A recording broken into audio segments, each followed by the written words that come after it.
Define parameters of program. Olá, eu sou a Priscila Franco, voz da Michael Burnham, e você está ouvindo um podcast da rede Trek Brasilis.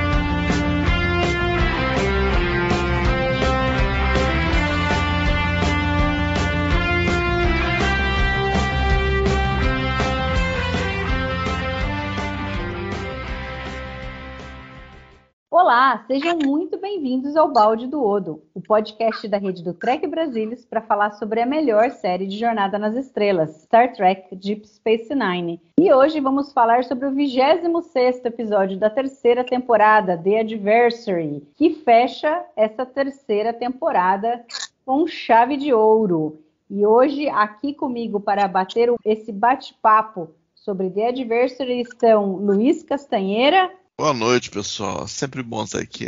Alexandre Bortolucci. Olá a todos, é um prazer estar aqui com vocês novamente. E o convidado mais do que especial, que já está virando, assim, rotina, fazer o fechamento das temporadas de Deep Space Nine com a gente, Fernando Penteriche. Opa, tudo bem, pessoal? Fico feliz em retornar aqui para esse podcast que eu gosto bastante, viu? O interessante é que eu acho que a gente tem um paralelo aqui, porque no final da segunda temporada, que o Penteriche participou, a gente tem o DG em Radar, e aí a temporada seguinte, a terceira, começa com o episódio duplo The Search. E ambos lidam com a questão do Dominion, a primeira vez que a gente realmente vê efetivamente mais sobre o Dominion, né? Não era só citado, né, em DG em Radar, e depois na terceira temporada, no The Search, a gente efetivamente vê os fundadores. E é legal que em Adversary, de novo, a gente tem essa coisa dos fundadores, que termina também numa coisa assim, e agora? O que vai ser? E o início da quarta temporada, temos episódio duplo também, fantástico, que a gente vai ver o desenrolar, todas as consequências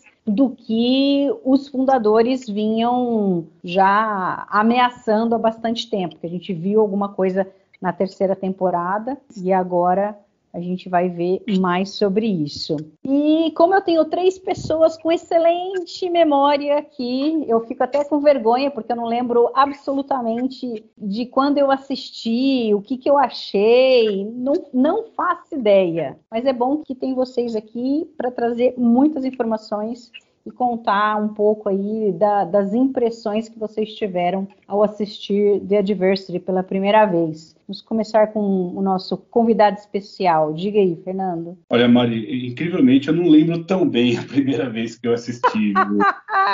Mas beleza. Sabe por quê? Como naquela época a gente assistia meio fora de ordem, né? Isso é lá pro final dos anos 90, dependia da chegada das fitas que vinham lá de fora, gravadas pelo pessoal, era tudo na base da chamada pirataria, né? E eu assisti o The Way of the Warrior, por exemplo, que é o começo do 4º ano, antes de ver esse que é o final do 3º ano. Então na minha cabeça misturou tudo. E eu lembro que quando eu assisti, achei bem interessante, preencheu um buraco, né, que tinha acontecido ali no final do 3º ano, mas para te falar, assim, na real, minhas verdadeiras impressões quando eu assisti pela primeira vez, lá para 97, 98, eu vou ficar te devendo dessa vez. Eu também assisti o The Way of the Warrior primeiro do que o The Adversary. Aliás, eu assisti a primeira temporada toda, menos o The Hands of the Prophet, que o Fernando Odo tinha, todos os episódios, menos o último da primeira temporada, e aí ele tinha o The Way of the Warrior, na fita cassete que tinha sido lançada aqui no Brasil. Então,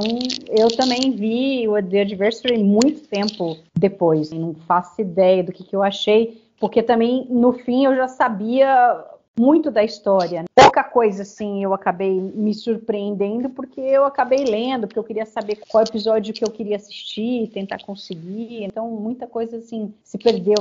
Digamos, um susto, assim. Não tive poder ter essa reação de assistir algo sem saber o que realmente acontecia. E você, Castanha? Eu lembro de ter assistido Reunião do Jetcom, mas eu assisti. Quando eu assisti, já tinham chegado informações de além-mar, tanto do The Way of the Warrior quanto do The Visitor. Eu lembro que na reunião que passou da Anniversary, estavam falando muito tanto do Warrior quanto do The Visto. Muito. Vamos passar e tal. E não muito tempo depois chegou a fita do Warrior e eles acabaram exibindo o The Visto na reunião também. Exibiram acho que os dois, se eu não me engano. Eu lembro disso e eu lembro que a impressão foi boa, eu acho. Tinha coisas que eu não tinha muito... que a gente não tinha tanto essa atenção para detalhes, a informação, não tinha visto todos os episódios. Então algumas coisas a gente meio que não pegava tanto. Por exemplo, essa coisa do nunca um changeling ferir outro changeling, como se fosse uma coisa assim, digamos, um postulado aí do Grande Elo, não era claro para aquele meu eu que estava assistindo aquele episódio pela primeira vez. Aqui não, a gente está vendo uma temporada, eventualmente quando eu vi a temporada toda, você percebia claramente que estava se plantando alguma coisa, o outro vai matar o cara, vai matar alguém, óbvio. Fica meio claro. Eles vão jogar contrariamente a isso. Mas na época a gente não ligava tanto os pontos assim, não tinha nem como ligar.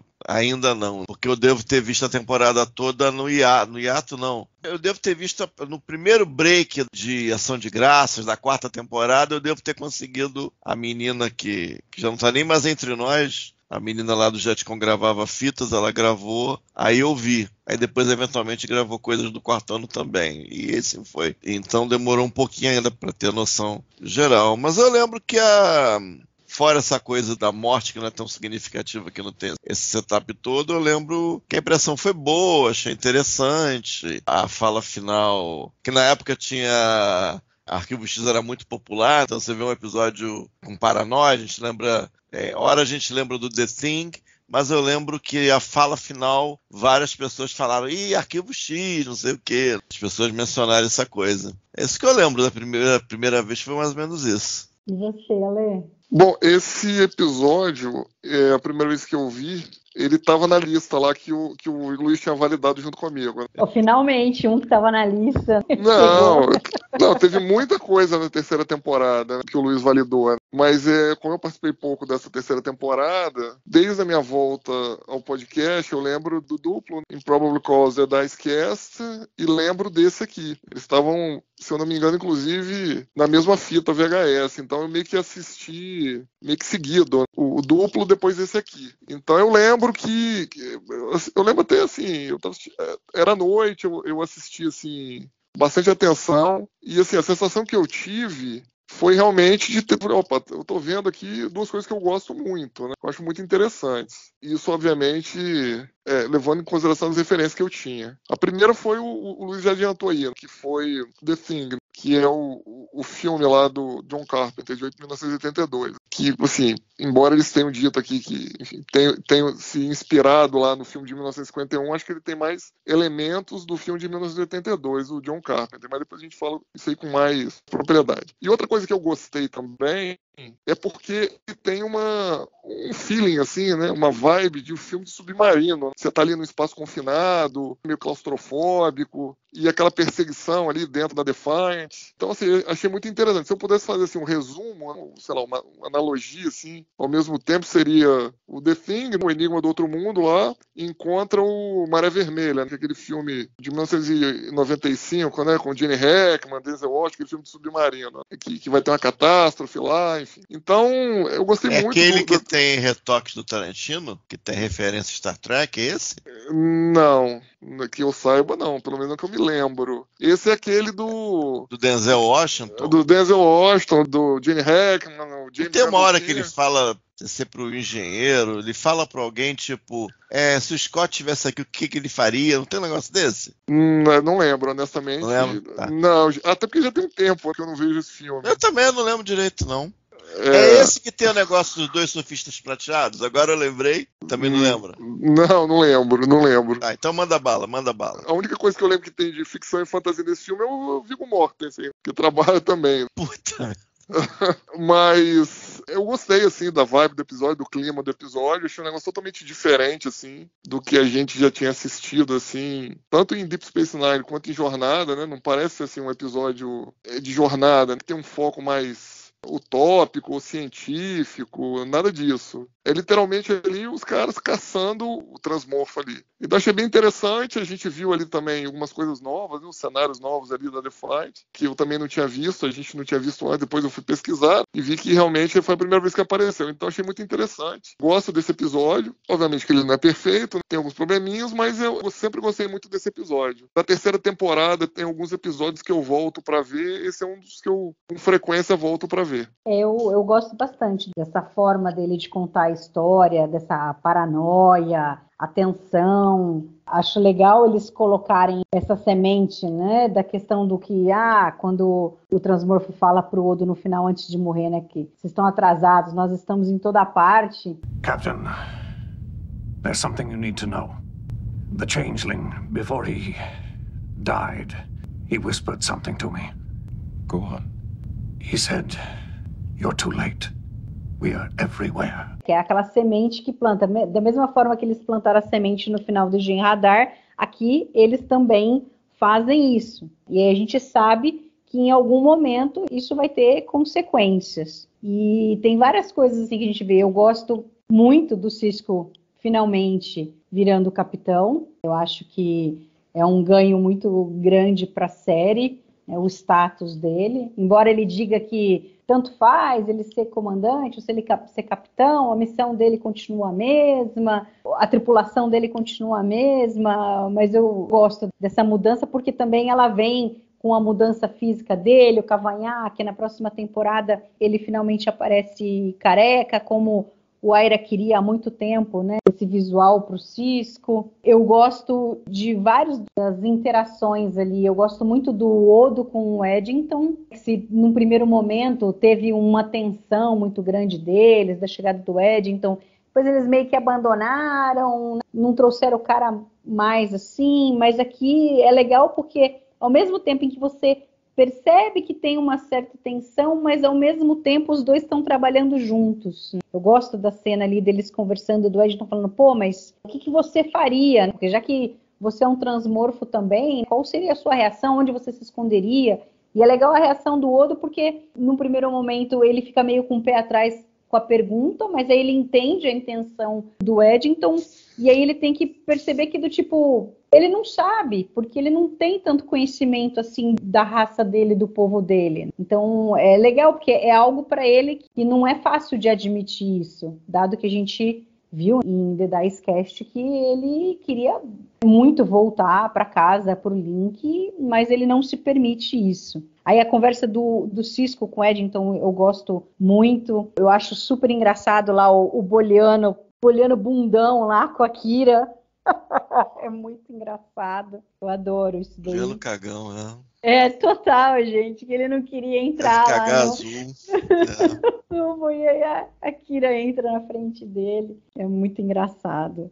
E é legal que a gente tem o lance do teste de sangue, que vai ser algo que num primeiro momento meio que, entre aspas, assim, vai salvar ali a federação, porque rapidamente eles descobriram uma maneira de tentar se proteger, porque agora eles viram que efetivamente o que os fundadores podem fazer e o quão perigoso isso é, né, que vai culminar lá em Homefront Paradise Lost na próxima temporada. E esse clima ali na Defiant, os cenários novos, a engenharia, eu acho que... Não, e é muito louco, porque assim, era o último episódio e eles, na realidade, não tinham planejado nada disso, né? A ideia inicial era fazer exatamente uma história que foi feita depois em Homefront Paradise Lost, né? Era para ser meio que um cliffhanger, o último episódio da terceira temporada e o primeiro da quarta. E eles queriam mostrar os fundadores chegando na Terra, qual que seria o impacto nos familiares, e aí é legal que aí efetivamente eles fazem aqui um retcon que a gente já vinha falando há um tempo quando a gente assistiu o The Alternate, sobre o pai do Sisko, que lá atrás eles deram a entender que o pai do Sisko teria morrido, mas aí agora aqui eles tiveram a ideia de trazer o cara de volta, porque seria interessante ter uma história com o pai do Sisko, então é legal que eles colocaram essa informação, mas no fim a Paramount não queria, né? Não gostou da ideia de ter um cliffhanger, e eles acabaram tendo que em uma semana escrever o roteiro, né? O Ira e o Robert Hewitt Wolfe escreveram o roteiro em uma semana para poder trazer essa história. Dessas coisas que eu falei aí, quem quer começar a comentar alguma coisa para a gente ir destrinchando sobre? Mari, você já resumiu bem aí a história do episódio. E é isso mesmo, eu tinha lido também que a intenção original era que fosse um episódio duplo, né, com o cliffhanger no final, e que a segunda parte fosse na Terra e apresentasse o pai do Cisco também, né, correndo perigo lá com a infiltração dos Chandlers e tal, mas a Paramount, por algum motivo,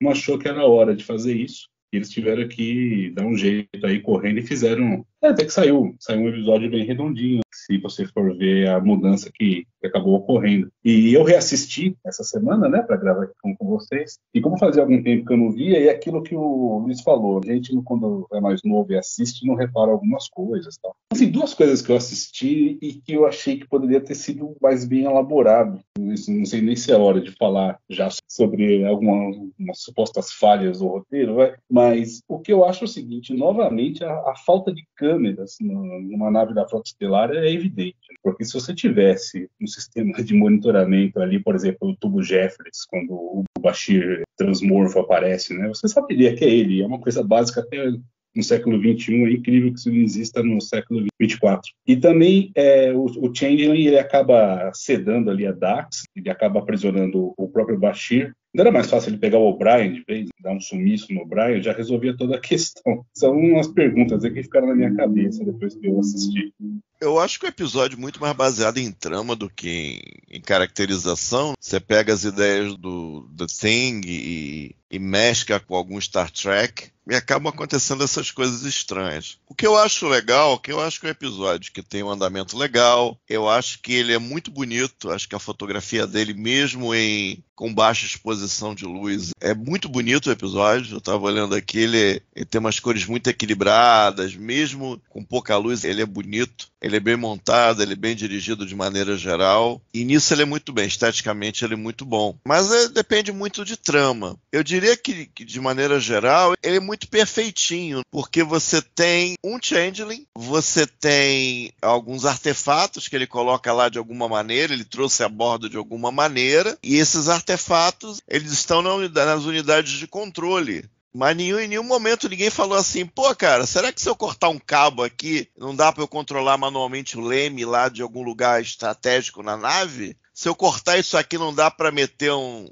notebook lá na antena do rádio para fazer a ligação direta? Será que não se cortar um cabo aqui, não tem como meter um notebook ali e esfriar os phasers e os torpedos fotônicos? O episódio nem pensa em responder essas coisas, entendeu? Então ele é muito... Isso daí, Castanha, eu entendi que estava tudo protegido com campos de força. Não, mas a nave inteira estava protegida? Então, o acesso a todos esses sistemas estava. Agora, realmente, não sei. Você consegue abrir um buraco ali em algum lugar?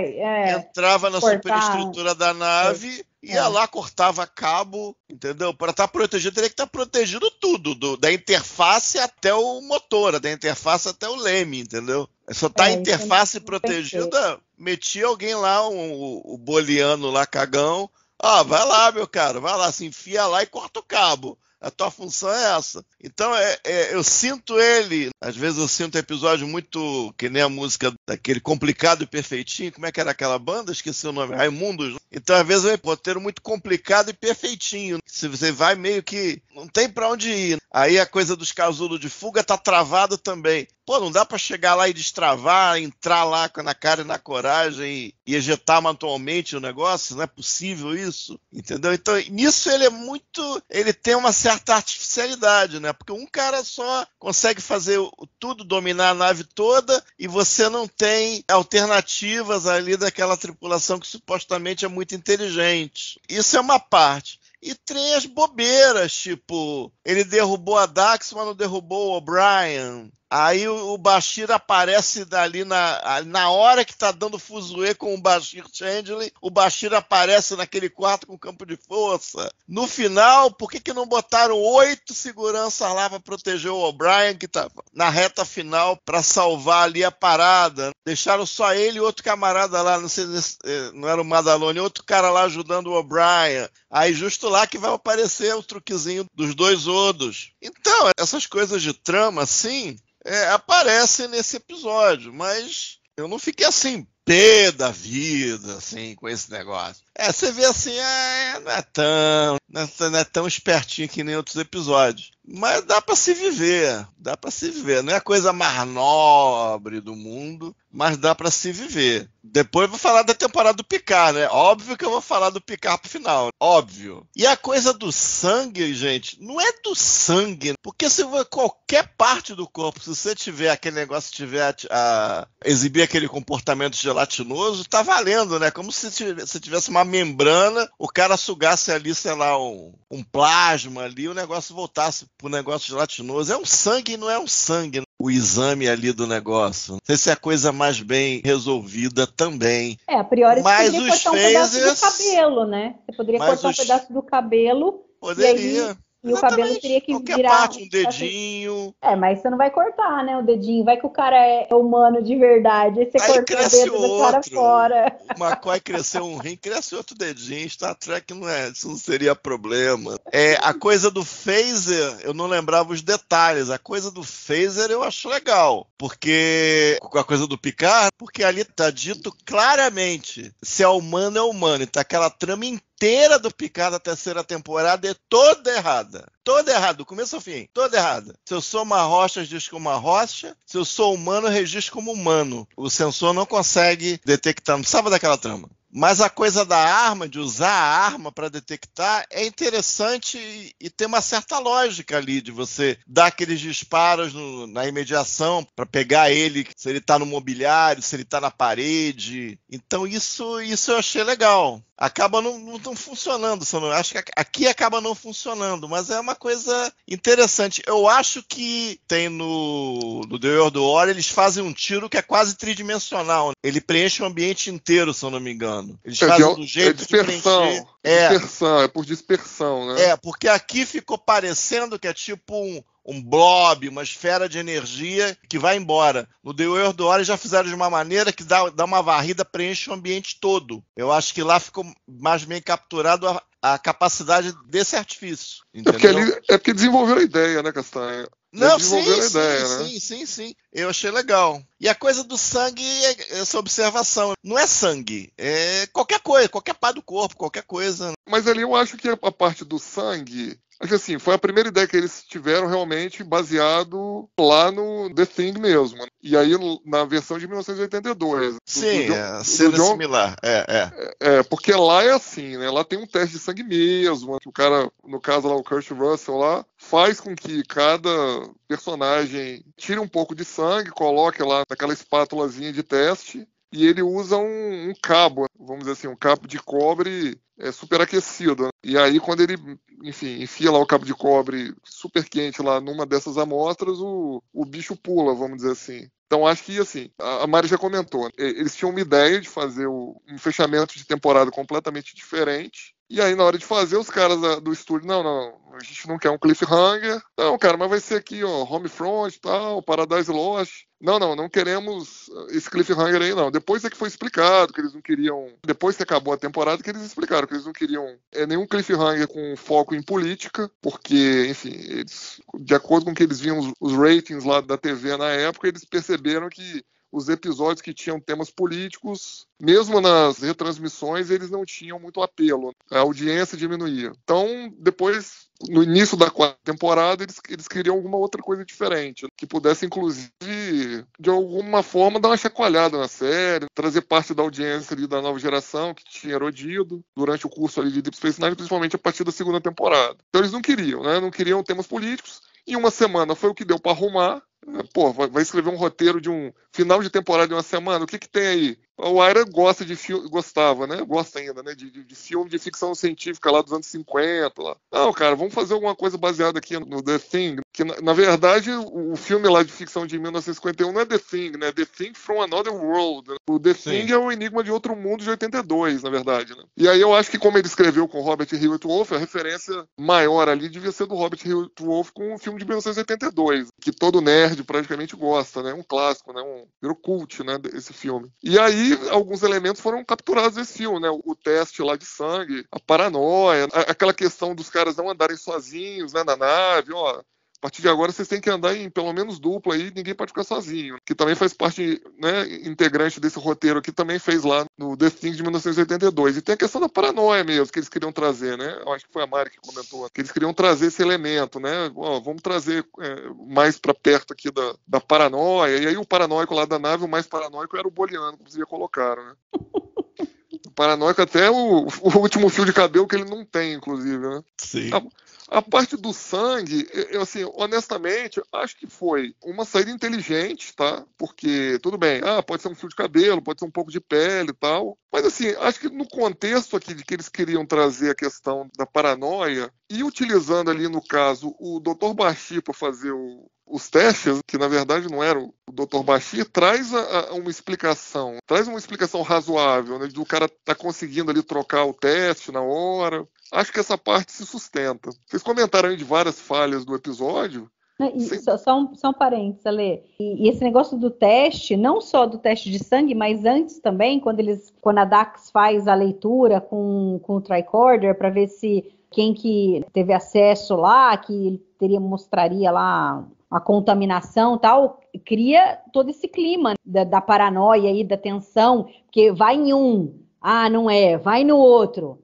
Não é também. O próximo, será que o próximo vai ser? Então é interessante, porque isso demonstra bem essa tensão no episódio. Sim, foi crescente, né? Foi porque eles deram no Bashir e não era. Era o Bashir antes, não era o Bashir ali. Aí depois, quando eles foram, deram na mão do Bashir e era o Bashir. E o Bashir tava... Aí eles jogaram assim pra você ficar um pouquinho mais surpreso, eu acho. Eles deram essa calibrada. No The Thing tem isso. O cara lá, o Kurt Russell, tá desconfiado de um cara, mas quando ele vai testar o sangue do cara, quem é entre aspas, o alienígena, não é o cara que ele tava desconfiando, né?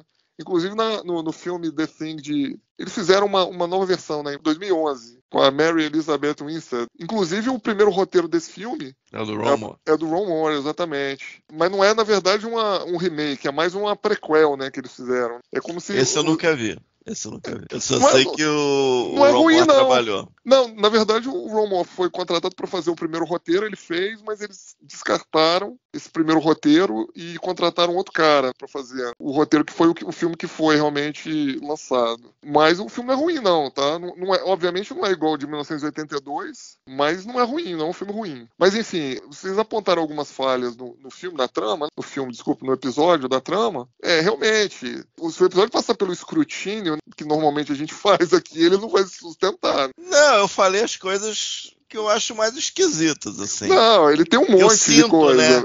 Eu sinto nele. Ainda ninguém falou a que eu achei mais esquisita, ainda ninguém falou. Não, tem a luta eu vou falar no final. A luta eu acho esquisita também. Não, tem outras coisas. Por exemplo, você pode considerar, inclusive, o Changeling tá ali substituindo ali os personagens. O engraçado é que ele substitui o cara, mas não mata, deixa o cara vivo. Então, assim, pra mim, vou fazer uma analogia mais próxima do que a gente fez recentemente, é mais ou menos o que a gente viu, assim, né? Obviamente, guardar as suas devidas proporções e as suas especificidades. Mas, assim, se você pegar aquele episódio que a gente recentemente avaliou, o Explorer, realmente, se você for começar a cutucar demais, o negócio não vai parar em pé, entendeu? Mas acho que, assim, é mais a vibe, né? O feeling do episódio, de forma geral, te distrai. Você fica ali absorvido com o que está acontecendo. E nesse ponto eu gosto do episódio. Também porque ele é ágil, né? Ele tem uma direção ágil aqui e...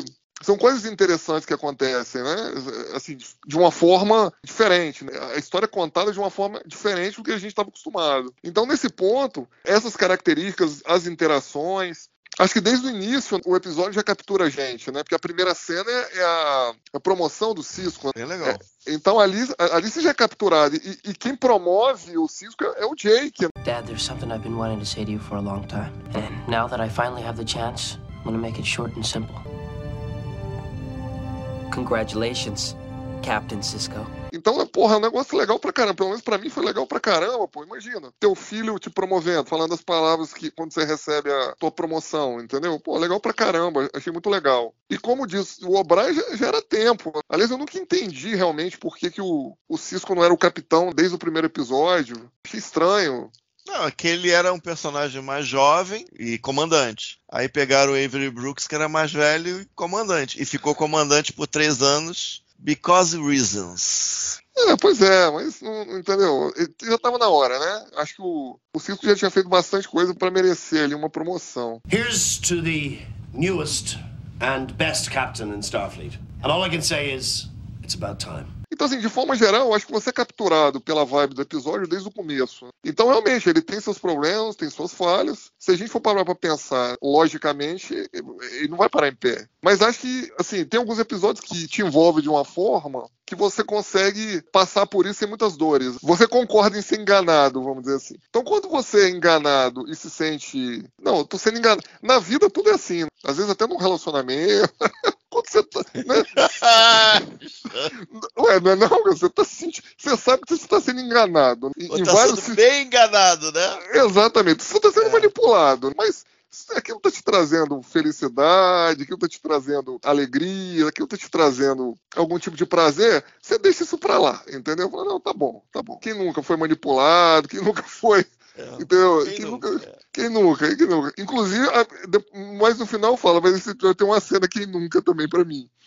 Mas enfim, o episódio te traz uma sensação assim de você estar envolvido com ele. Então acho que em algumas circunstâncias isso vale mais do que realmente esses problemas que não passam normalmente no escrutínio. Ô, Fernando, tem mais alguma coisa que você gostaria de elaborar aí, já que estamos nessa fase do que nos incomodou no episódio, mas que no fundo não prejudica a visão que a gente tem dele? Bem isso aí. Vocês têm razão quando dizem que o episódio ele te conquista, mesmo com os problemas, né? E, vamos falar a verdade, são poucos episódios que a gente não consegue achar algum problema, né? Alguma coisa ali que você para pra pensar e fala que não para em pé. Mas esse aí, ele vai te levando, né? Ele vai te carregando e até mesmo percebendo algumas coisas aqui e ali, eu tava... Como fazia tempo que eu não via também, eu não lembrava muito do miolo dele, né?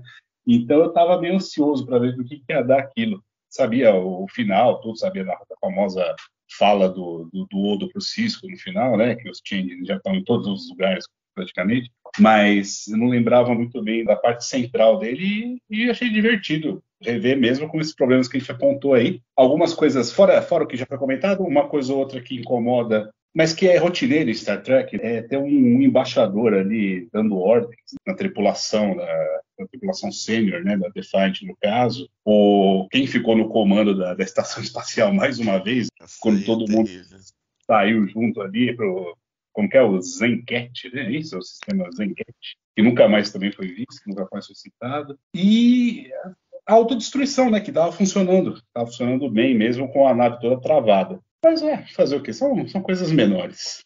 Isso daí da autodestruição, eu fiquei pensando também, mas assim, talvez ela seja, sei lá, um sistema à parte, que o cara não conseguiu sabotar, que não faz parte dos outros sistemas, quem sabe? Porque realmente, se você consegue bloquear a autodestruição, você acaba com tudo. A autodestruição é realmente, chegou num ponto aqui, a gente não pode deixar ninguém pegar essa nave, ou não pode deixar que nada aconteça, vamos destruir aqui. Mas, enfim, não sei se isso seria possível, dado que o fundador ali conseguiu sequestrar todos os sistemas, por que esse ele não conseguiria? Né? Mas, para mim, o que mais me chama a atenção, assim, que é muito esquisito, é o embaixador ter o poder de dar ordens para um capitão. E o Cisco, do tipo, ele tem que receber ordens da frota, ele não foi confirmar lá com o almirante, o que está acontecendo, que missão é essa que a gente tem que ir aí, e não sei o quê.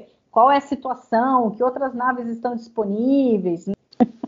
Foi tudo na base do valor de face. O cara chegou, chamou ele de lá, falou, fez um golpe lá, temos que dar uma olhada lá na situação e tal. Então foi toda a tripulação na nave mais poderosa do quadrante e vamos lá.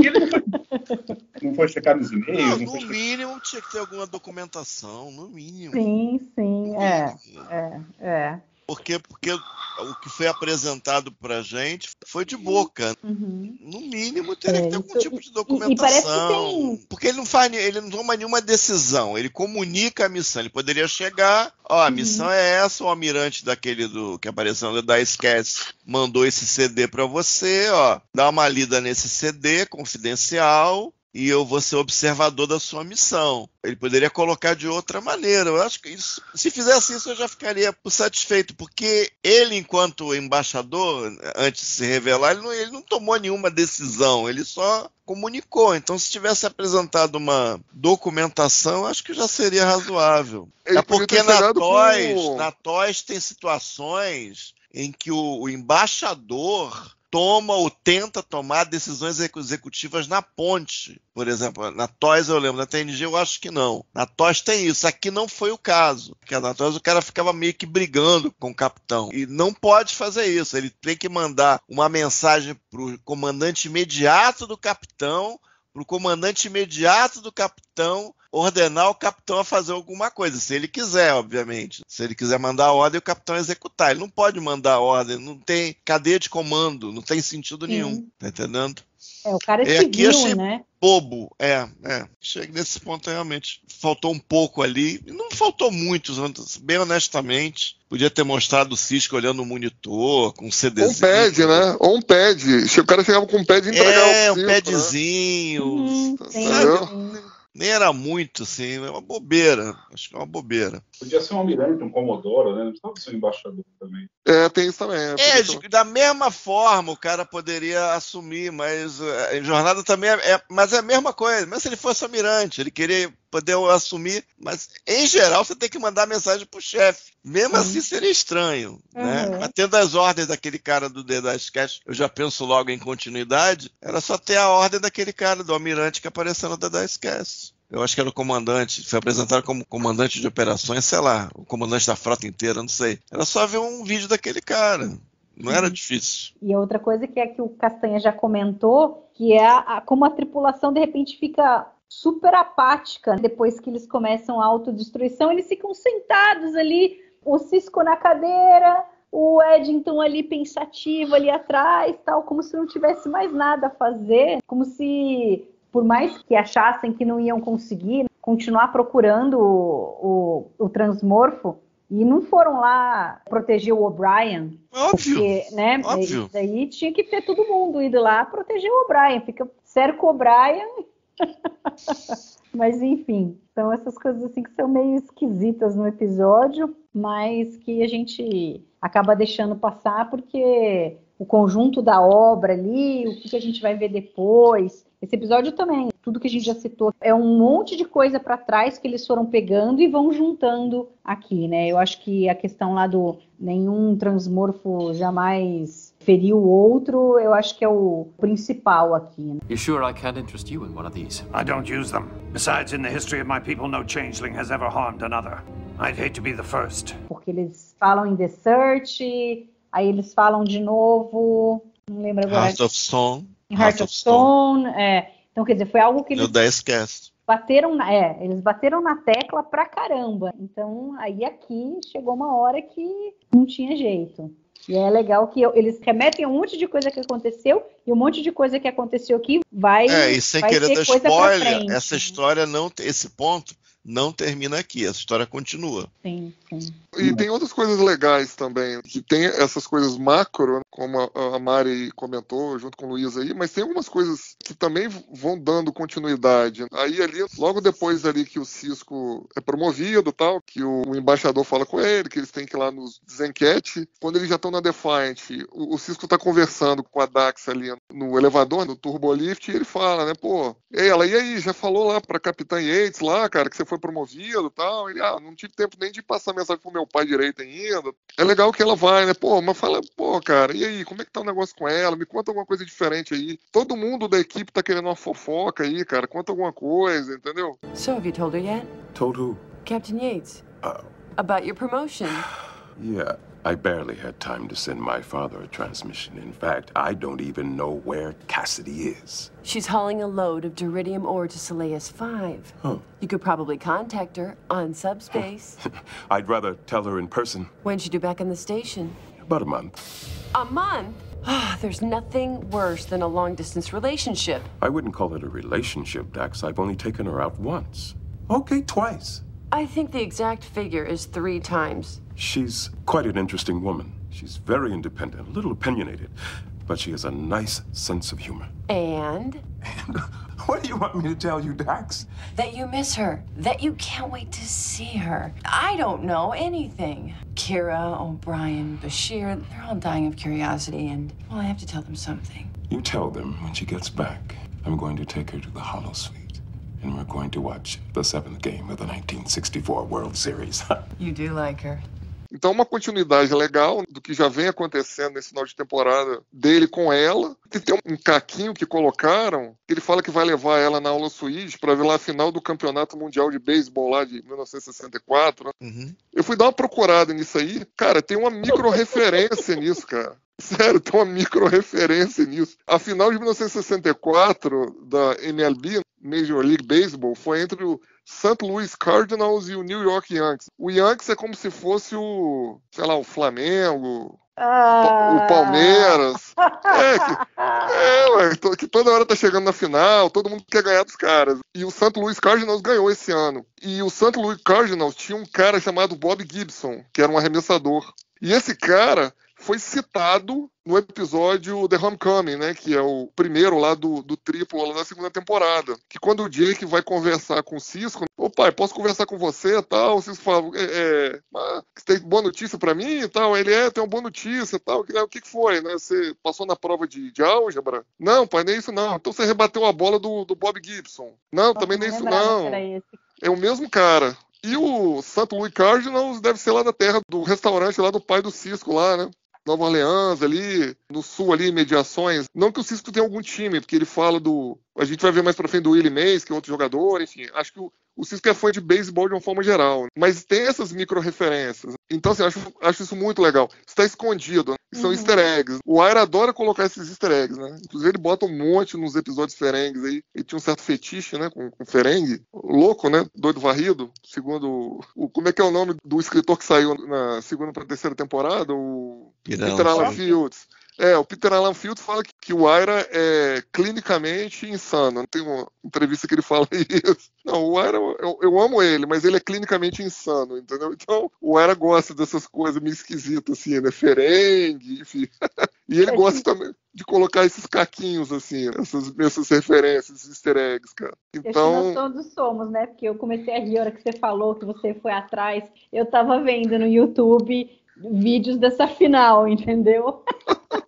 Do Gibson arremessando, e aí o cara rebate, e aí eles acham que não vai dar, mas aí o cara pega, né? Aí ele, sei lá, quantos arremessos que o cara deu em seguida, que ninguém conseguiu rebater. E aí o cara não seguiu, né? O cara foi eliminado. Então, o que Deep Space Nine não faz com a gente, né? Pois é. Sim. E aí, só pra continuar aqui desse tema, desses easter eggs, vamos dizer assim, aqui não é mais easter eggs, aqui é mais uma trivia. E se a gente for listar o que aconteceu primeiro aqui e o último aqui nesse episódio, também é muita coisa. Né? Então eu fiz uma lista aqui. Então, por exemplo, a primeira vez que vemos Cisco como capitão, então ele foi promovido no início do episódio. A primeira vez que a gente tem a engenharia, o elevador, uma parte dos corredores e dos tubos Jeffries e o refeitório da Defiant. Ali não é um refeitório, né? Ali é tipo uma sala multiuso ali. Eles chamam de mess hall ali, né? Onde o Cisco tá conversando com o Eddington. E ali aparece pela primeira vez eu não sabia, mas já tinha ainda tinha copo Stanley, né, no século 24. O Cisco toma lá a bebida dele num copo Stanley. Não sei se vocês aí usam copo Stanley aí em São Paulo, mas aqui no Espírito Santo o pessoal usa muito. E depois isso virou um habitué. O copo Stanley deles tem lá o logo da frota, tal, é um copo prateadinho que tem. Caso vocês tenham curiosidade, joga copo Stanley aí no Google, vocês vão ver. É a primeira vez que a gente tem o teste de sangue para detectar os metamorfos. A gente depois ia ver isso com alguma frequência, então a metade pelo menos da quarta temporada. Pela primeira vez aparece o sangue de um boliano, que é azul. Aí o Luiz já fez uma outra referência, né, que eu prefiro não comentar, sobre os bolianos. O Fernando comentou que é a primeira vez que a gente tem a menção da espécie de Zencat, que quem criou foi o Robert Hewitt Wolf, mas não foi a última, tá, Fernando? Eles depois teriam referência em Homefront Paradise Lost, que a nave lá do Almirante, que tinha sido capitão do Cisco, eles estavam juntos na guerra com os Zencat, né, pelo menos na última delas. E também no By Inferno Light também eles são... existe um comentário sobre eles também. Bem lembrado, eles não aparecem nunca, né? São só citando. Então eu acho, isso aí que eu acho que é problemático, né? Que os Brins podiam ser os Zencat, já que a gente nunca tinha visto. Com certeza.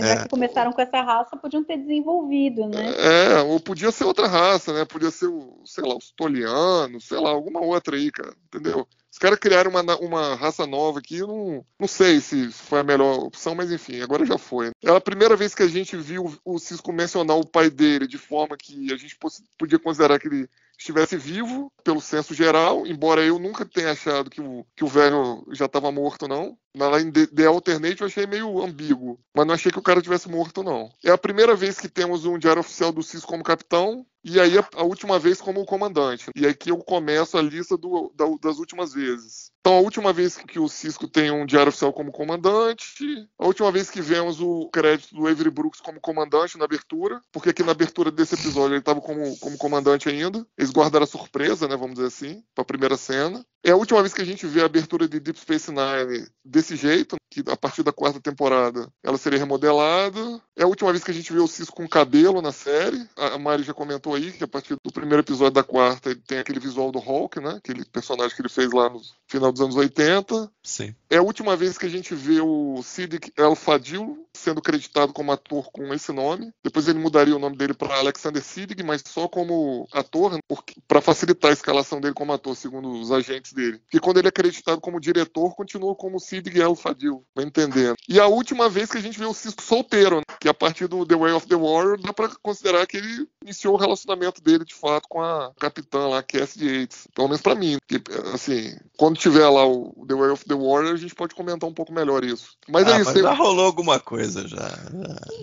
Mas não parece, entendeu? Não parece. Eles estão muito, muito distantes, assim, até fisicamente, entendeu? Parece que ainda não aconteceu. E aí lá, no The Way of the Warrior, que acontece a primeira vez que a gente vê ele se beijando em tela, que tem contato físico realmente, entendeu? Então, pra mim, aqui, ele ainda tá solteiro, vamos dizer assim, oficialmente. Ela bota a mão na careca dele, né? Então... não só isso, né? Não só isso. Mas enfim, tem um monte de coisa aí de primeira vez e última vez aí nesse episódio. Então não deixa de ser um episódio histórico por muitas coisas, né? Baixou a quinta série aqui. Tô rindo sozinha. Mas não foi? Áudio. Ela colocou a mão na careca dele e falou assim, nice. Tá lá no episódio. Meu Deus. Como tá no episódio, Alexandre, não vê não? Eu sei, eu só tô repetindo os comentários que você faz quando eu falo alguma coisa assim. Aí você fala, meu Deus, eu tô repetindo, tô devolvendo a gentileza, entendeu? Ainda no documentário tem alta definição, ela lá. Nice. Legal. Ô, Fernando, a gente estava conversando em off, né, agora um pouco antes de gravar, e você resgatou aí algumas coisas interessantes que por acaso eu não sabia, de fontes de informação que a gente também tem, coisas de Deep Space Nine, e que daí remete também à cena depois lá, tal, que o Castanha queria comentar, dos dois Odos, a parte dos efeitos especiais. Ah, sim, do Deep Space Nine Chronicles. Então, quando o Deep Space Nine saiu em DVD na região 2, né? A região 2 é Europa, quase toda a Europa, e alguns outros países. Hoje em dia isso é uma coisa muito pré-histórica no streaming, mas no passado, quando surgiram os DVDs, eles eram divididos em 4 regiões para facilitar para os estúdios a distribuição do material, também evitar uma certa pirataria. Os aparelhos eram travados para você não conseguir assistir discos de outras regiões, se você importasse ou trouxesse posso viajar e precisa de fora. E o Brasil era a região 4. Na região 2, que, como eu já disse, compreendia alguns países da Europa e até alguns da África, as 4 primeiras temporadas de Deep Space Nine traziam uma pequena introdução antes da maioria dos episódios. Não eram todos da temporada, mas a grande maioria ali. Tinha uma introduçãozinha que era um vídeo curto de 1 minuto, em que um ator da série comentava alguma curiosidade que deveria seguir, alguma coisa de bastidores. E no caso do Adversary, essa introdução, esse que se chamava, né, Deep Space Nine Chronicles, esse pequeno vídeo foi apresentado pelo Odo, pelo René Auberjonois. Ele comenta que durante toda a produção, né, como a gente já comentou aqui que o episódio foi escrito meio às pressas, durante toda a produção ele não tinha um título definido. Ele estava usando Flashpoint como um título de trabalho, mas no final fizeram uma votação e The Adversary foi o escolhido. Então foi só nos últimos minutos lá que decidiram como iria se chamar, né, o segmento. E também ele aproveitou para contar um pouquinho sobre a cena da luta dos dois outros no final, que inclusive tem uma fala impagável do O'Brien, quando aparecem os dois personagens iguais, estilo do Kirk, né, em Star Trek 6, né, Terra Desconhecida, como também nós temos uma luta dos dois William Shatner. Quando aparecem os dois Renés lá, o O'Brien fala que ele não tem tempo para essa bobagem, né, de change, né, que ele tem que fazer o trabalho dele lá. E os caras vão se pegar na porrada e o O'Brien trabalhando. Aí o René explica que a cena foi bem complicada de ser filmada, teve que fazer em vários takes, um take com ele de um lado, um take do outro, o take com o ator, né, que fez o Krasinski, que é o Pressman, né, esqueci, o Lawrence Pressman, e também com uma tela azul, com dublês, então foi um trabalhão. E nesse curtíssimo vídeo tem 5 segundos dos bastidores disso aí. E todos esses Deep Space Nine Chronicles estão reunidos num vídeo do YouTube. Eu não sei se dá para linkar em algum lugar, Mari, quando for postar o podcast do Trek Brasil, mas se der para colocar lá, daí o pessoal pode também assistir já todos de uma vez. No final o vídeo tem uns 3 minutos. E é bem interessante. Eu estava dando uma olhadinha em alguns deles, quase todos têm alguma informação relevante. Eu assisti também. Ele tem, tipo, um visual dele é como se fosse aquele visual da interface da frota, e fica uma janelazinha, assim, com o ator falando, e como o Fernando já colocou aí, tem a cena onde o René Auberjonois tá vestido de Odo, obviamente, sozinho, brigando com o ar, vamos dizer assim, porque eles tiveram que filmar separadamente, né? A parte de filmar, ok, o problema é que tinha efeito especial junto, né? E aí tinha que fazer a filmagem, além de separada, tinha que sincronizar depois na pós-produção, com tela azul. Aí tinha lá na época dos anos 90, eles usavam o Morph, que era um software específico para você transformar. E quem começou com isso, inclusive, foi o Michael Jackson, né, num videoclipe dele. Acho que é Black or White, né, o nome da música. Para você fazer composição, né? Transformar, sei lá, uma pessoa em alguma coisa, ou alguma coisa numa pessoa, vamos dizer assim, ou uma pessoa na outra. Então ali estava bem no início ali, né? Esse tipo de efeito, e dava um trabalho danado. Era um trabalho, além de CGI, né? Era um trabalho óptico também. Então deu muito trabalho mesmo. Falando em CGI, eu lembrei aqui, eu estava lendo uma matéria dessas Cine Fantastics aí, do terceiro ano de Deep Space, e lá os produtores dos efeitos visuais estavam dizendo que para esse episódio específico, The Adversary, eles tiveram que fazer 31 sequências usando o tal do Morph, sequências que algumas duravam 3 segundos, outras duravam 10 segundos. Então foi um trabalho do cão mesmo, para conseguir fazer todas as passagens envolvendo os transmorfos no episódio. E era caro, né? Na época era muito caro. Hoje em dia você faz isso no smartphone, né? No tablet e tal, né? Tem aplicativo que faz isso tranquilamente hoje, né? Agora imagina, há quase 30 anos atrás, era caro fazer isso. Era caro, tinha que renderizar, era dispendioso do ponto de vista de tempo também. Então, para ficar pronto a tempo o episódio deu um trabalho danado. Mas legal aí a referência, Fernando. Muito legal. O que eu acho mais interessante dessa cena aí dos Odos brigando, porque assim, chega o primeiro Odo, que daí a gente vai descobrir que era o original mesmo, aí chega o segundo, e aí ele fala pro Brian, não, porque você comeu não sei o que na holosuite, aí o outro Odo responde também, não, mas você tinha esquecido o garfo, essa informação que todo mundo pode saber, não sei o que. Eu acho interessante a implicação disso daí, porque se o cara sabia, era porque tinha gente na estação, que fica assim, é meio en passant, assim, que se você piscar, você não vai reparar, não vai ver nenhum problema, mas quer dizer, se o cara sabia, porque ou ele estava lá há mais tempo, e aí depois ele faz como se estivesse chegando como se fosse o almirante, embora na realidade o almirante foi sequestrado mesmo, sumiu, então ele de alguma maneira foi. Ou será que tinha algum outro transmorfo na estação, de olho em tudo que estava acontecendo? É bem o clima de paranoia e tensão aí não é pouco, né? Se a gente for pensar. E assim, ele eventualmente pode ser que tenha hackeado também os computadores lá, entendeu? Para conseguir esse tipo de informação, que ainda é mais preocupante, porque o cara tá conseguindo a informação que ele quer, do jeito que ele quer, na hora que ele quer, é complicado. A gente falou pouco, assim, do Eddington, mas é interessante que eles criam, assim, não sei se foi intencional, mas o tempo inteiro você fica ligeiramente desconfiado do Eddington. Tanto que aí, depois que passou o episódio, né, nas redes sociais, ali no pouco que tinha de rede social na época, o falatório era que o pessoal achava que o Eddington era um transmorfo. E aí a produção, o Aira, os roteiristas, quando viram isso daí, falaram, não. A gente nunca pode fazê-lo ser um transmorfo, já que todo mundo acha que ele é um. Mas ele falou, mas ele vai ser algo diferente, ele vai ser uma ameaça que ninguém imagina, né? Então é bem interessante aí que...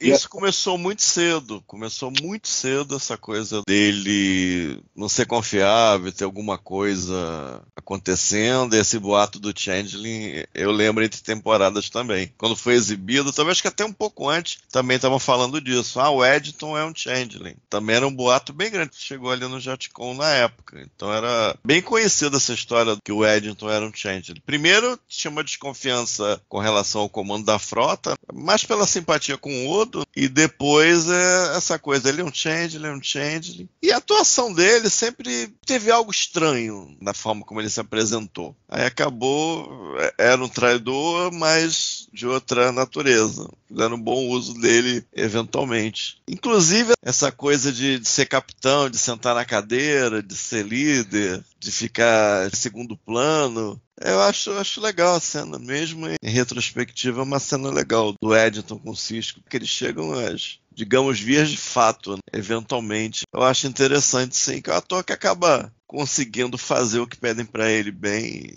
e acabou sendo um personagem eventualmente, não aqui ainda, mas eventualmente que a gente lembra com carinho do Eddington, do Kenneth Marshall. O Eddington realmente é um personagem que só apareceu pela 4ª vez nesse episódio. Né? Tinha aparecido em The Search, Dice Test, e parece que ele tá onipresente, né? Que a gente viu ele mais vezes, que realmente, como o Luiz falou, ele se tornou um personagem querido, né? Do público de personagem. Sim, a gente lembra dele, ele deixava uma lembrança. E depois ele apareceu só mais 5 vezes, né? No Rejoin, 4º ano, Our Man Bashir, For the Cause, For the Uniform. Aí a trilogia. Aí a trilogia final. O Blaze of Glory, né? Pra fechar a trilogia. Agora, viu, Mariana, se você me permite fazer um jabá aqui do Trek Brasilis, quem quiser conhecer a história completa do Eddington, eu recomendo o livro Fascinantes do Trek Brasilis, que tem um capítulo especial do Eddington, escrito pelo nosso amigo Leandro. E olha, nem lá fora saiu uma biografia tão completa desse personagem. Viu? Fascinantes está à venda, hein? É só entrar lá no Trek Brasilis, clicar na capa,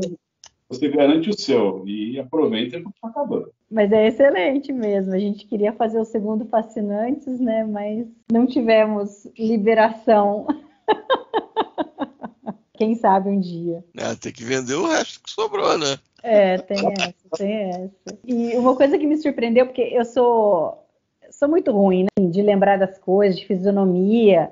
Aí fui ver a lista dos atores e tal. Aí o Lawrence Pressman, né, que faz o embaixador Krajinski, ele fez também o Tekene Gemor, lá de Second Skin, que era o pai da Cardassiana que transformaram a Kira, né? Aí depois ele ainda vai aparecer em Ties of Blood and Water, mas não sei se a maquiagem cardassiana é mais pesada e tal, não consegui me ligar que era o mesmo ator. Mas assim, a voz, depois que eu vi, eu falei, putz, é mesmo, né? Porque a voz dele é bem característica. Ô Mari, é só uma coisa, o nosso amigo Boliano também fez mais uma participação em Star Trek, além desse personagem tão marcante aqui em Berser. Ele apareceu em Voyager. Se eu não me engano, foi no episódio de Omega Directive. fez também um personagem menor, né? Mas o ator que é o Jeff Austin, o nome do ator. Também esteve lá, deixa eu confirmar aqui, foi isso mesmo, Omega Directing. E ele também apareceu em Rock 4, hein? Depois eu vou dar uma conferida. Vocês estão esquecendo do mais importante dos extras aí, né? O Mandalone, É lógico. Descobri. Na hora que eu li, eu falei, nossa senhora, Alexandre deve estar muito contente. Eu tô bastante. Pô, o cara faz tudo. O cara faz tudo. O cara é quase produtor de Deep Space Nine. Só faltou ele ser produtor. O resto ele fez tudo. Ele foi ator, ele foi dublê, ele foi diretor. Nossa. Entendeu? Inclusive ele dirigiu melhor do que alguns diretores na primeira temporada, mas enfim. Mas aqui ele faz o papel do oficial de segurança que é enforcado ali pelo fundador, né, no tubo Jeffries ali, né. O diretor ali, o Alexander Singer, elogiou bastante a performance dele, né, disse que, olha, realmente... eu duvido que algum ator conseguiria fazer, né, aquela performance que ele fez. Diz que tinha alguma dificuldade ali para fazer o movimento ali, o pessoal achando que ele tinha quebrado o pescoço mesmo. O Mandalorian era bem conhecido no meio ali, né, como um bom dublê, tanto que tem mais de 400 episódios nas costas de Jornada nas Estrelas, né, também não é de graça, né, o cara não vai ficar tantos anos numa franquia se o cara é mais ou menos, né, como dublê. Falando sobre direção... E o seu xará, que eu sei que você não é muito fã do cara, mas o que você achou aqui nesse episódio? Não, aqui eu acho que ele foi bem. O Castanho já deu aí mais ou menos a letra. Acho que foi bem fotografado. Não era um episódio muito simples de fazer. Era meio que um bottle show ali, enfim. Mas eu acho que ele conseguiu pegar alguns ângulos interessantes. Embora fosse um show realmente para ser mais claustrofóbico, é legal ali. Você se sente que você tá ali junto ali com os personagens. Nos tubos Jeffries, naqueles corredores. Aqueles corredores bem exíguos ali da Defiant. Defiant é uma nave pequena, então para filmar ali também não é muito simples. Se o cara não tiver um pouco de, vamos dizer assim, vocabulário, né, de direção ali, fica difícil. E ele aproveita, né, a iluminação do próprio estúdio ali, por exemplo, na engenharia. Ele aproveita ali a iluminação da câmera de matéria-antimatéria ali, né, para aquele azulado ali, para poder pegar ali algumas cenas específicas. Tem alguns ângulos que ele usa, primeiro de baixo, depois de cima. Na ponte eu acho que ele também usou alguns ângulos interessantes para não deixar todo mundo amontoado. A gente precisa lembrar que a proporção era 4:3, é diferente de você filmar 4:3 e o widescreen. 4:3 tende a parecer que as pessoas estão mais amontoadas quando você filma uma cena com muita gente. E ele usou ali algumas técnicas razoáveis de mexer um pouco a câmera. Primeiro pegar uma tomada com um cis com a câmera um pouco mais em cima, o resto da tripulação com a câmera um pouco mais embaixo. Cortou bastante, para não dar essa impressão de que a filmagem estava muito, muito fechada, vamos dizer assim. Obviamente, assim, ele não é o Spielberg da televisão, mas ele tinha experiência. E como você disse, eu não sou particularmente muito fã do trabalho dele, até pelo histórico dele, né, pelo currículo dele. É difícil, né? O Alexander Singer, depois ele foi dirigir Voyager ali na segunda temporada, dois dos piores episódios da história da franquia. Threshold e Tattoo, realmente difícil, principalmente Threshold ali, complicado. Então, o cara deu essa marca no currículo dele. Mas aqui ele foi bem. Os episódios anteriores que ele tinha dirigido Deep Space Nine não eram grande coisa, não. Second Sight, enfim, Heart of Stone, Distant Voices não eram grande coisa, não. Mas esse aqui foi um bom episódio. Starship Down eu gosto também. E mais ainda do Hard Time, que ele também vai dirigir. Tem uma cena que eu achei esquisita, não sei se você gostou dela, porque é a primeira vez que eles descobrem o transmorfo, ali a hora que a Dax está medindo com o tricorder e tal, que daí ele sobe assim, aí a Kira é arremessada para um lado, outro cara é arremessado para o outro, mas a hora que volta para o plano deles, a Kira levantando, parece que ela está em outro lugar, ela foi arremessada, sei lá, muito longe, muito torta, muito esquisita ali, o jeito que ela cai ali em cima do console, e depois ela tá no chão. Eu achei meio esquisita a cena. Engraçado que essa cena é muito elogiada pelo pessoal que trabalhou na produção. Mas em si do transmorfo subindo, que deve ter sido ultra difícil, tal, questão de efeitos visuais, mas assim, essa parte assim, com os atores eu achei que ficou esquisito. É que parece que não casa bem a volta. Exatamente. O que a gente vê antes não, parece que ele está meio desconexo do que a gente vê depois. Eu não, assim, sinceramente eu não achei não. Achei até interessante porque ele pega um ângulo que é como se fosse o Changeling olhando, né? Como se ele tivesse entrado ali naquela duto de ar, sei lá o que era aquilo, e ele estivesse olhando dali, né? Vamos dizer assim. Então, claro que ele não estava ali, ele já tinha saído correndo, mas meio que para dar essa impressão. Então eu achei interessante, achei criativo. Tá? Não, achei a ideia legal, tô passando aqui de novo. Mas eu achei a ideia legal, mas parece que não casa bem a ação ali da Kira e tem um outro do outro lado. Deixa eu passar aqui. Quando volta, parece que o movimento da Kira não bate com aquele movimento original. Tem algo que não tá funcionando. No primeiro movimento, meio que você olha ali, pô, ela parece que ela foi totalmente nocauteada ali. Parece. E ela levanta a normal. A ideia é boa, mas parece que ali o movimento do corpo da Kira parece que meio que bloqueia a mágica acontecer realmente, assim. Mas é ambicioso, pelo menos. Né, Ale, que eles fizeram também, que o Alexander... É na ponte. É na ponte. Isso, é na ponte. Na ponte. E depois tem uma outra cena lá do O'Brien, que ele tá, acho que na engenharia, e aí ele ouve barulho e tal, não sei o quê, aí ele mostra também a câmera para trás, mostrando o O'Brien como se fosse alguém observando ele, né? Sim, exato. Exatamente. Para dar essa a que eu vi agora já pareceu melhor. Porque a Kira, quando ocorre a expansão ali do Changeling, ela é jogada para cima do console, sim. Ela cai de costas no console. Pois é. E já ficou melhor. É interessante. Eu tava achando de movimento para direita, mas não tem não, é só para frente. Já tá aqui olhando de novo, já tá melhor. De qualquer maneira, ambicioso, né? Negócio bem incomum. Até o número de efeitos desse episódio é incomum. Acho que é mais do que teve no resto da temporada inteira. Acredito, né? Não. Acho que é da série inteira, provavelmente. Não que sei, eu sempre né? reclamo, né? Vocês reparam. Não, mas tem que ver lá a batalha lá do The Dice Cast, que foi bastante ambiciosa também. Que ali tinha muita miniatura, tiveram que fazer... Não, você não entendeu. Eu tô falando dos efeitos do Changeling. Ah, não. Isso com certeza absoluta. A série inteira, eu acho. Porque fizeram eu sempre tô reclamando disso. Porque fizeram tem 2, muito né? Poucos. Tiveram que fazer efeito em 2, no Odo e no Pressman. Como chama? O Krasinski. E o Fernando acho que falou aí, foram 33, né, Fernando? As mutações que eles fizeram usando Morph lá, né? 31, tem uma cena. 31. Aí conta tudo, conta até o frasco com sangue. Vai ter que contar tudo. Mas é muita coisa. É, muita coisa. É muito ambicioso. E aí você vai mudando, toda vez que você muda o ângulo, você corta, vamos dizer assim, de uma câmera para outra, você tem que fazer tudo de novo. E tem que casar com, teoricamente, a continuidade do movimento anterior, entendeu? Então é complexo. E como eu tô falando, antigamente não era digital, era ótico o efeito. Você tinha que inserir de forma ótica no filme. Não era muito simples de fazer, entendeu? É a ferramenta inadequada.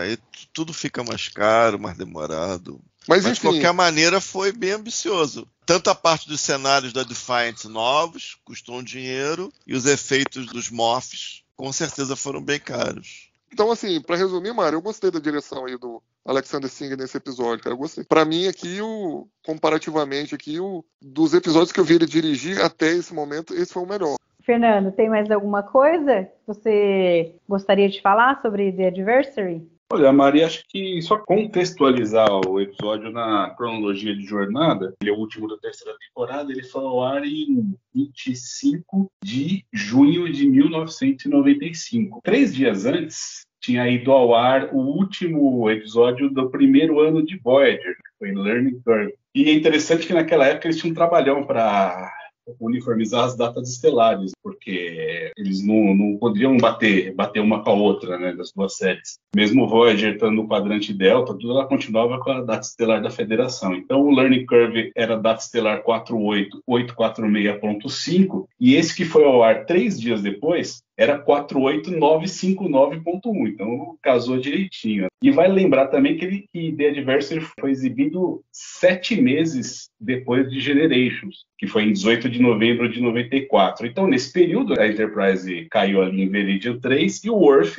ficou lá no Mosteiro Klingon estudando até daqui uns meses, quando ele vai ser chamado aí pelo Capitão Sisko para aparecer na Estação Espacial. É isso aí, essa época da Era Berman é tudo bem casadinho em datas e situações, as coisas eram bem alinhavadas ali, eu acho isso muito legal. E você, Castanha? Tem mais alguma coisa? Sei lá, vou tentar dar um apanhado aqui. Algumas coisas plantadinhas, eu acho que algum de nós pegou as coisas plantadinhas. Eu acho que não precisa falar mais. Eu quero lembrar de novo, a temporada foi projetada para dar um boost aí no Cisco, então eu acho legal ao final dela ele ser promovido e tá com a namorada, uma culminância, tá com a nave dele. Eu acho que é uma culminância legal para todas essas coisas que fizeram com o Cisco nessa temporada, que eu comentei de tempos em tempos, né? Ele construiu aquela nave solar, teve o Gabriel Bell, teve a coisa lá no Dicecast, teve a coisa da cozinha, de namoro, teve várias coisas com relação ao Cisco. Ele tá numa nave que ele ajudou a projetar. Então várias coisas foram feitas com o personagem, todas benéficas. A coisa do changeling, das regras do que os sensores fazem, da coisa do sangue, da coisa dos phasers, tá? Que nasce aqui. Também é legal observar. E tem a outra parte da coisa da infiltração, que é o conhecimento de que você substitui. Então, pelo que está aqui, você supõe que os Changelings não têm telepatia natural. Mesmo o Odo, ele não consegue sentir a presença do outro ali. A gente pode supor isso. Por outro lado, ele sabe várias coisas que eu não deveria saber nas diferentes formas que ele assume. No caso do Bashir, ele vem até com aquela historinha dos cursos de extensão de engenharia, com o Odo ele vem com outras coisas, o embaixador outras coisas. Então dá a impressão, ou é alguma tecnologia similar, ou que faz parte daquela tecnologia de simulação VR lá do The Search. Eles têm alguma coisa ali que permite fazer tipo um transplante, eles podem ter uma unidade portátil daquilo, ou mesmo eles já têm algum laboratório lá no quadrante alfa que eles já estão usando para fazer esse tipo de infiltração profunda. E é interessante, né, nessa série merda que teve da Marvel recentemente, que foi a adaptação do Secret Invasion, é assim, né, os Skrulls são shapeshifters. Então é assim, você prendia o cara ficava na instalação. E o shifter que ia tomar o lugar daquela pessoa, ele ia lá, botava acho que a mão num cristal que ficava em cima da cabeça do cara e absorvia as memórias para poder fazer esse tipo de infiltração de maneira coerente. Então, pelo que está aqui, eles mostrando ou não, no caso aqui do domínio, eles mostrando ou não, eles têm alguma coisa, porque vez após vez mostra-se que eles têm essa habilidade. Se alguma coisa nativa, você tem aquela tecnologia parecida, que acabou, que aquilo ali, que aquela tecnologia parece com a tecnologia do série da Marvel, aliás, curioso. Esse quadrinho em particular é pós-DS9, mas não acredito nesse caso em algum tipo de influência. Então aqui está estabelecido, né? A gente vai ver em outras situações a pessoa ter muito conhecimento para conseguir tomar o lugar da pessoa e de fato ela tem essa facilidade. De alguma maneira o Odo está meio alheio a isso. Então supõe-se, se eu fosse chutar, eu chutaria mais tecnologia do que uma habilidade nativa daquele fundador em particular. E a luta final tem um momento meio farofa, eu acho. Que quando o cara ele volta ao estado sólido e ele tá com aquele vestidinho e tá com a maquiagem estilo Odo. Eu achei meio esquisito aquilo. Tipo, pô, tem que botar o vestidinho, aquela maquiagem, sei lá, é coisa meio esteticamente mal resolvida, eu acho meio feio ali. Até a própria coisa da limitação dos efeitos, do sentir que o cara pega ali aquele negócio que parece um tipo de um molde, aí o molde que o Odo agarra e transporta para engatar lá no núcleo de dobra e acontecer o que aconteceu. Eles até massageiam um pouco ali como é que funciona esse negócio de contenção de dobra pro semi-acidente, semi-intencional do Odo aí que acaba matando o cara. Então a luta é meio engraçada. E parece que é um domínio, a luta em si não é um domínio mais pelo Viuelo, né? Que ele mete a mão no cara, chamar de Krajensky mesmo, ele mete a mão no Odo e meio que tenta submeter o Odo, usando ali a coisa do elo para submeter o Odo e convencê-lo com aquele partilhando ali a forma gelatinosa para convencer, e eventualmente o Odo tenta contra-atacar e acaba matando ali. O Odo ainda estava muito mal equipado para lidar com essa coisa do controle ali do Link e tal, mas é meio, sei lá, meio farofinha a coisa da estética ali da luta dos dois no final. De resto, acho que foi o mais importante, foi discutido. Isso daí do transmorfo atacar o Odo ali, botar a mão, fazer o Link, É bem assim, tipo, é bem intrusivo o que o cara faz. Meio que assim, ele quer subjugar o Odo ali, de alguma forma, usar o poder que ele tem sobre o Odo, porque o Odo não tem ainda a capacidade ali de linkar como os transmorfos normalmente têm. Então é interessante, assim. É uma força que o cara tem sobre o Odo, que o Odo não tem muito controle, muito embora ele consiga no final se desvencilhar, né? E jogar o cara ali em cima daquele negócio ali e o cara morrer. Mas é interessante. Agora, gozado, eu nunca vi nem como tecnologia, nem como uma capacidade, sei lá, de ler mente e tal, esse negócio dos transmorfos quando eles tomam a forma de alguém e se fingem ser a pessoa. Eu sempre vi como, assim, do tipo, é um subterfúgio dos caras. Os caras primeiro fazem toda uma investigação, ficam ali na sombra, se fingindo de ser alguém passando e estão sempre ali ou se fingem de uma parede, de um objeto e ouvem tudo e conseguem obter informações desse jeito. Eu sempre vi eles obtendo as informações e utilizando isso ao seu favor, para poder se fazer passar por uma pessoa. O lance lá que a gente vê em The Search, que eles entram na mente do pessoal lá e faz a simulação, é uma coisa mais intrusiva. Eles precisariam pegar a pessoa, sei lá, prendê-la num lugar para poder entrar na mente dela e simular e ver como ela faria, de repente saber de informações da pessoa que a pessoa poderia dizer, mas assim, eu não vejo como eles, mesmo com essa tecnologia, eu não vejo eles tendo a possibilidade de ler a mente de quem é ali. Eu não acho que eles conseguiram saber toda a história de todo mundo que estava lá preso naquele lugar lá em The Search. É como se eles colocassem essas pessoas dentro de um programa, de um holodeck, e aí os caras ali estão interagindo. Então, tudo que você está vendo é a própria pessoa quem está fazendo. Não é que eles estejam lendo a mente, descobrindo o que eles estão fazendo. Não sei se alguém tinha uma outra ideia disso, além do Castanha. Não, eu entendo da mesma forma que você, Mari. Sempre entendi dessa forma. Eles conseguem, por pesquisa? Espionagem? Ouvindo, exatamente. Um tipo de espionagem. É que o cara pode virar um copo, como o Odo já fez, né, na reunião lá do Quark e tal. Então o cara pode pegar informação de várias formas diferentes. E pode ser um painel na parede, entendeu? E eles também têm outros aparatos tecnológicos que podem fazer isso. Então sempre entendi dessa forma também. Acho que nunca foi cogitado mesmo, não, ter nenhum tipo de aparato telecinético ou capacidade telecinética. Pelo menos nunca pensei não nisso. Quem tinha isso eram os Vortas, né? Que foi abandonado logo no DG Radar. Não, eu falei telepática, gente. Telepático. Não, telepático não. Telecinética, sim. Porque eu disse duas coisas. Eu disse que o Odo não percebe a presença do cara. E eu fiquei, até porque a coisa do Bashir, da coisa do curso de extensão, do jeito que o Bashir diria, que é até mais do que a informação em si, também tem a forma como está sendo dita, né? Que engana perfeitamente. Julian! You called me, Chief. Why didn't you answer me? I had this spanner in my mouth. What are you doing here, anyway? I was connecting my new diagnostic console to the medical bay's power grid. Well, I could have done that for you. Oh, just putting my engineering extension courses to work. Besides, I know you have your hands full. Aí eu falei, será que tem aquela tecnologia de lá? Será que é a mesma? Que nunca mostraram? É que levando eu tô tentando dar uma versão pro que é, né? E como eu vi no muito, né?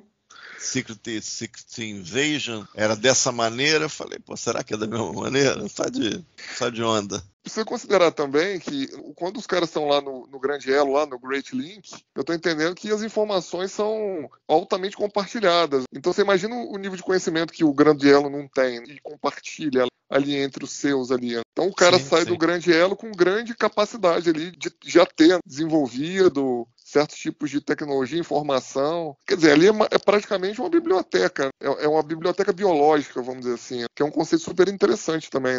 Então... Sim. Imagina, claro. O cara vai lá em Deep Space Nine, fica lá, faz toda uma análise. Aí ele volta pro link e aí, de repente, 100% das pessoas sabem isso. Tudo que ele vivenciou, o que ele ouviu, tudo que ele descobriu, todo mundo vai saber. Isso. É o contraponto da mente dos Borgs, né?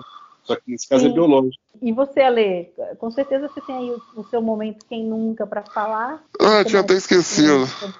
Tinha até esquecido. Não, deixa eu só fazer um comentário rápido aqui sobre a inspiração do roteiro, que o Aira falou que foi lá o Monstro do Ártico, que é o filme de 1951, The Thing from Another World. Eu acho que foi mais o Enigma do Outro Mundo, né, que é o The Thing do John Carpenter, de 1982.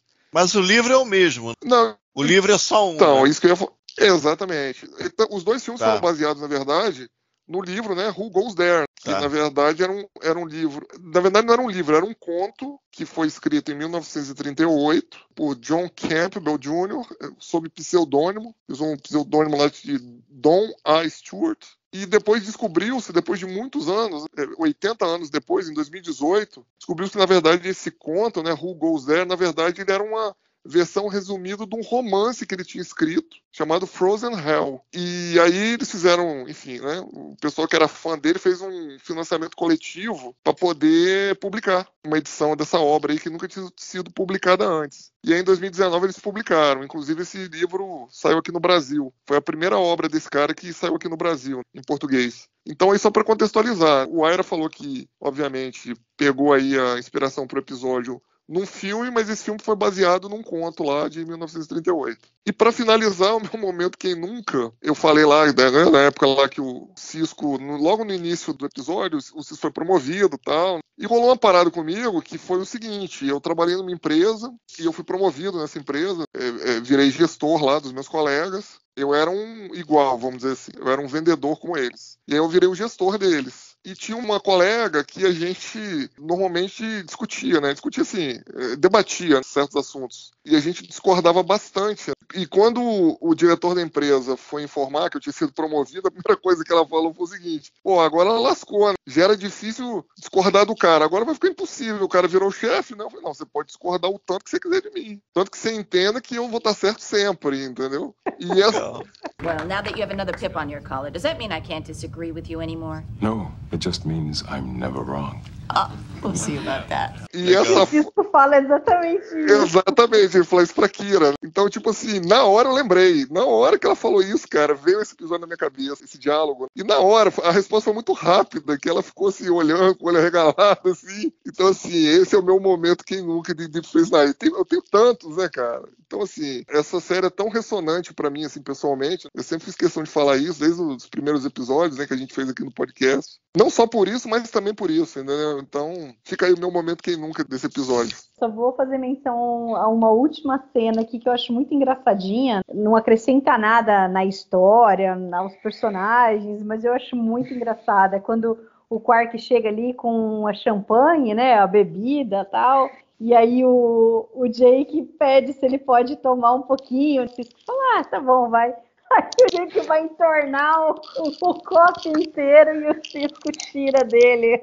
Eu achei tão engraçado, assim, tipo, um momento pai e filho ali, aquela coisa descontraída e tal. É muito engraçado. E é natural, orgânico, como tudo na relação deles, né? Que aparece em tela. Muito. Não é nada forçado, assim, você consegue imaginar essa cena acontecendo em qualquer lugar, assim, na realidade. É muito natural, muito. A atuação dos dois ali.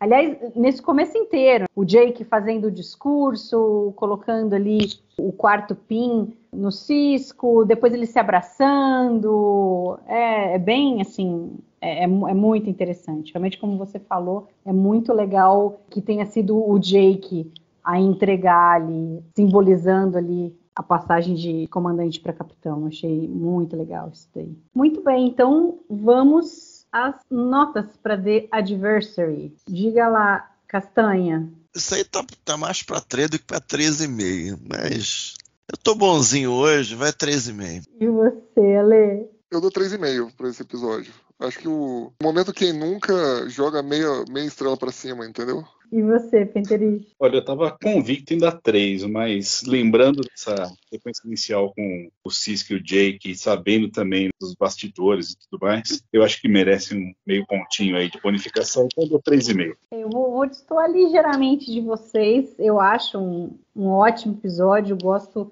bastante, mas eu acho que ele não é assim tão sensacional, então eu vou dar 3 estrelas para ele. Acho que tem algumas coisinhas assim, entendo que escrever um negócio em uma semana acaba fazendo com que algumas coisas não fiquem tão redondinhas como poderiam ter sido. Só uma coisa, Mariana, rapidinho, um minutinho. Eu vi aqui na trivia que diz que o estúdio falou para segurar o cliffhanger. Eu vou falar duas coisas aí. Se tivesse um cliffhanger tradicional, seria o único cliffhanger tradicional de toda a série. Então não existe cliffhanger tradicional na série inteira. E a segunda coisa é que essa discussão a gente vai falar no The Way of the Warrior. Do porquê que o estúdio falou para não fazer o cliffhanger ali. A gente não sabe exatamente se era a mesma história do Homefront Paradise Lost. A gente supõe que era, ou muito próximo. Ficou uma história de paranoia aqui e depois lá ficou também uma. Mas aconteceu uma coisa no meio, a gente discute no The Way of the Warrior. Mas, Castanha, você acha que o Call to Arms pro A Time to Stand não é tipo um cliffhanger? Eu acho que acaba uma coisa e começa uma história. Né? Na a realidade, sensação que eu tenho é essa. Eles perdem eu tô falando do cliffhanger tradicional, aquele de bala voando, entendeu? O to be continued que para no meio da ação. Tipo aquele... Como é que é aquele episódio de Voyager que tem aquelas criaturas que servem de combustível? Não sei se é da quinta pra sexta.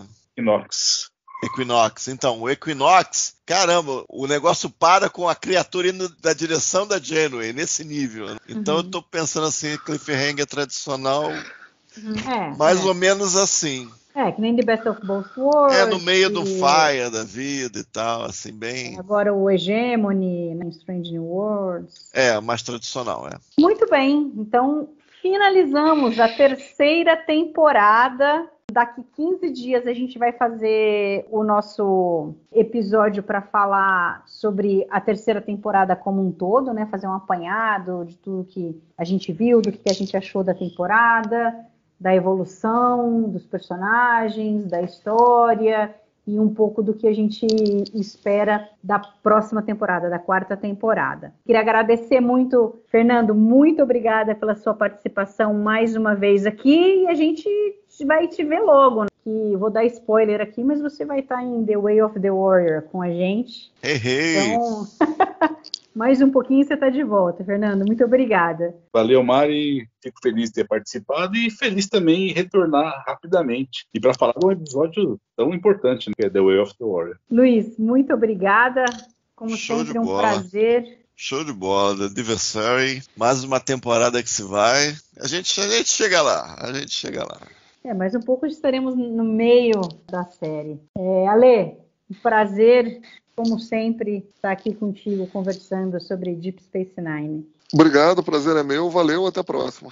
E obrigada a você que ficou nos escutando até agora. Não deixe de comentar lá no YouTube, lá na página do TB. A gente sempre fica esperando para ouvir o que vocês acharam do episódio, o que vocês acharam do que a gente discutiu aqui. Coloca lá se você concorda com a gente, se você discorda, outras coisas que vocês tenham visto que a gente não comentou. É sempre legal e sempre está acrescentando informações. E a gente se vê daqui 15 dias. Falou!